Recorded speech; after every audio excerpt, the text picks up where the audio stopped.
क्या ईरान के पास अब सिर्फ कुछ घंटों का समय बचा है? क्या ईरानी सुप्रीम लीडर अयातुल्लाह खामेनी को अमेरिकी सेना मार देगी? क्यों खामेनी ने अपना उत्तराधिकारी चुन लिया है?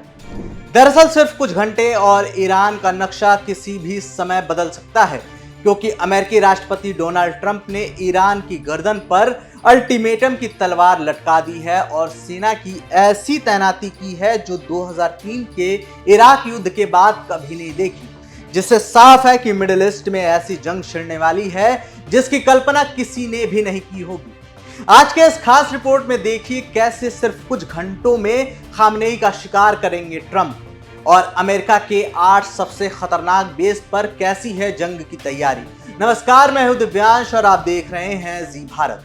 दरअसल कई मीडिया रिपोर्ट्स में सामने आ चुका है कि अगर ईरान ने अमेरिका के साथ परमाणु प्रोग्राम पर समझौता नहीं किया तो ट्रंप सीधे सीधे सैन्य हमले के लिए मान गए हैं। उन्होंने अपने सलाहकारों से यह तक कह दिया है कि अगर डिप्लोमेसी फेल हुई तो ईरान पर ऐसा हमला होगा जो उनके नेताओं को सत्ता से भी उखाड़ फेंकेगा, और इस हमले के लिए बहुत बड़ी सैन्य तैनाती की गई है।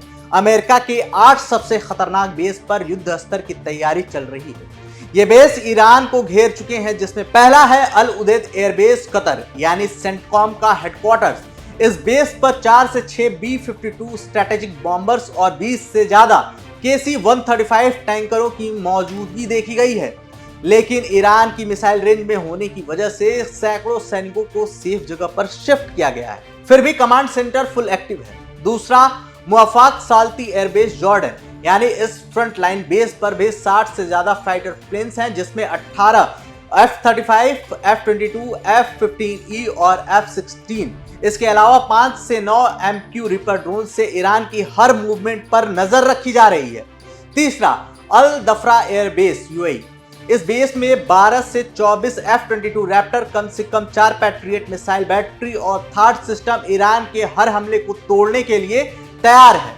चौथा कैंप अरी जफान और अली अल सलेम कुवैत, इसमें 200 से ज्यादा M1A2 अब्राहम्स टैंक और 500 से ज्यादा ब्रैडली फाइटिंग व्हीकल के साथ लगभग 15,000 सैनिक ईरान पर जमीनी अभियान के लिए पूरी तरह तैयार हैं। पांचवा नेवल सपोर्ट एक्टिविटी, बहरीन में अमेरिका के 5वें बेड़े के तहत 2 से 3 गाइडेड मिसाइल डिस्ट्रॉयर और 4 माइन स्वीपर पोत युद्ध के लिए तैयार हैं। USS अब्राहम लिंकन भी जंग के लिए पूरी तरह तैयार नजर आ रहा है। छठा प्रिंस सुल्तान एयरबेस सऊदी अरब में 4 से 6 E-3 अवॉक्स यानी हवाई रडार ईरान की पूरी जासूसी कर रहे हैं। सातवां अल असद एयरबेस इराक में 12 से 15 AH-64 अपाचे और ब्लैक हॉक हेलीकॉप्टर्स गुप्त हमलों के लिए तैयार है। आठवां इनसर्किल एयरबेस तुर्की में 40 से 50 F-35, F-22 स्टेल्थ फाइटर बस हमले के इंतजार में है।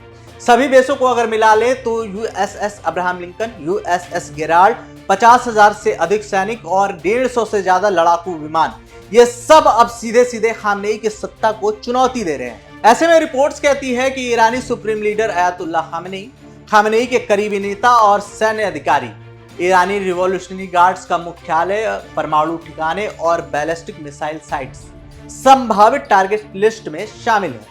लेकिन खामेनी ने भी इस प्लान को पूरी तरह से भांप लिया है, और अंदरूनी सूत्रों की माने तो सुप्रीम लीडर खामेनी ने अपनी पावर अली लारिजानी के हाथों में सौंप दी है। यानी लारिजानी, जो अभी सिक्योरिटी काउंसिल के चीफ हैं, वो अब पर्दे के पीछे से पूरे देश को चला रहे हैं। दावा यह भी है कि राष्ट्रपति मसूद पेजेश्कियान को खामेनी ने साइडलाइन कर दिया है, क्योंकि लारिजानी ने दिसंबर-जनवरी में हुए वीडियो प्रदर्शनों को बेहद बुरी तरह से कुचला है, जिससे खामेनी का भरोसा बढ़ गया है। अब वही रूस से अलायंस, कतर, ओमान से कोऑर्डिनेशन, अमेरिका से न्यूक्लियर समझौते पर बातचीत और युद्ध की तैयारी खुद वही कर रहे हैं। इसके अलावा खामेनी ने हर बड़े पोस्ट के लिए 4 लेवल के उत्तराधिकारी नॉमिनेट करने का आदेश भी दे दिया है। फिर सभी को 4 रिप्लेसमेंट भी तय करने को कहा है। यानी जंग में किसी भी अधिकारी की मौत हुई तो एक छोटा सा ग्रुप डिसीजन लेगा। इससे यह साफ है कि ईरान और अमेरिका के बीच बातचीत का जो आखिरी दौर चल रहा है, यही सिर्फ एक शांति का आखिरी मौका भी है। अगर ये फेल हुआ तो हम सिर्फ कुछ घंटों में इतिहास का सबसे बड़ा हवाई हमला देख सकते हैं। इस रिपोर्ट में सिर्फ इतना ही, लेकिन आपको क्या लगता है, अमेरिका वाकई ईरान पर हमला करेगा या फिर ये सिर्फ दबाव बनाने की एक रणनीति है? अपनी राय कमेंट बॉक्स में जरूर लिखें और देखते रहें जी भारत। जय हिंद।